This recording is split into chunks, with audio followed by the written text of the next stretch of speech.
Magandang umaga po sa ating lahat, mga kapatid. Magandang umaga po, Father. Araw ng Lunes, panibagong isang linggo ang muling ibinibigay ng Diyos upang tayo ay makapagsikap na siya'y kilalanin, mahalin at sundan.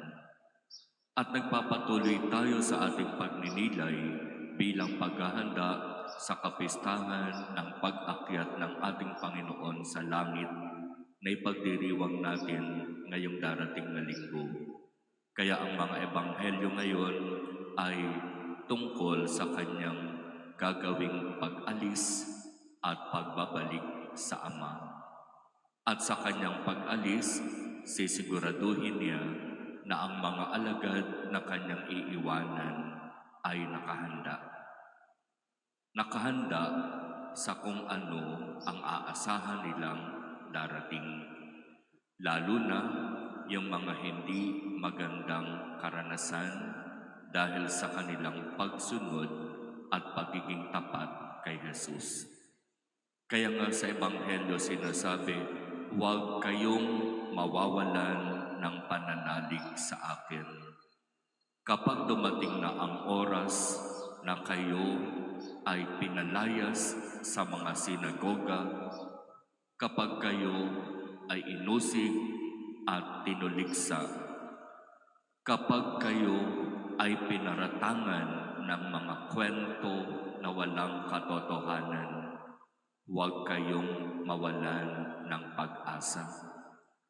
Huwag kayong mawalan ng tiwala sa akin. Manatili kayo sa akin. Magtiwala kayo sa akin.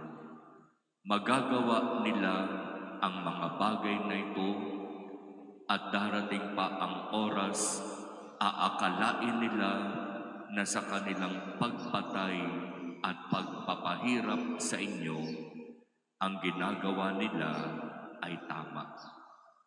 Huwag kayong mawalan ng pananampalataya sapagkat darating ang oras na ako ang magbibigay sa inyo ng biyaya upang patuloy na manatili hanggang wakas.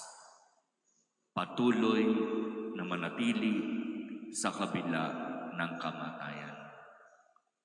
At kung babalikan natin ang naging buhay ng mga apostol matapos ng ating Panginoon ay bumalik sa Ama, totoo naman lahat ang sinabi ni Jesus sa kanila, di ba? Hindi naging madali para sa kanila ang kanilang misyon at gawain. Totoo, dumanas sila ng iba't ibang uri ng pagsubok, pag-uusig, pagtuliksa. Pero katulad ng sinabi ni Jesus sa kanila, hindi sila nawalan ng pananalig sa Diyos.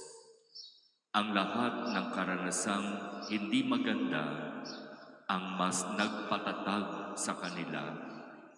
Kaya sa bandang huli, ang Panginoon ang nagtagumpay sa pamamagitan nila.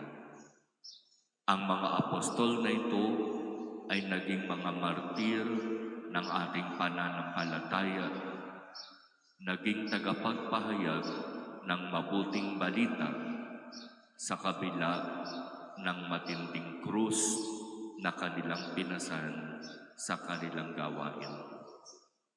Kaya mga kapatid, kung ito ang ipinaalaala ng ating Panginoon sa kanyang mga alagad, ito rin ang kanyang ipinapaalaala sa atin ngayon.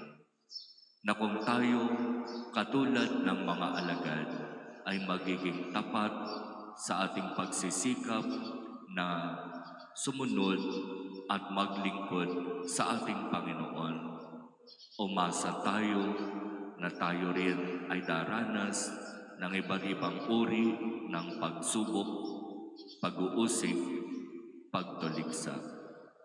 Subalit, ang manatiling tapat hanggang wakas, ang hindi bumitaw, bagkus harapin ang lahat ng pagsubok na ito ang siyang gagantimpalaan.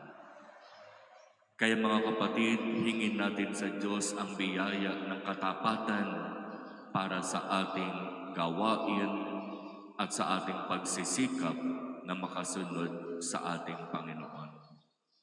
At ipagkaloob nawa niya sa atin ang biyayang ito.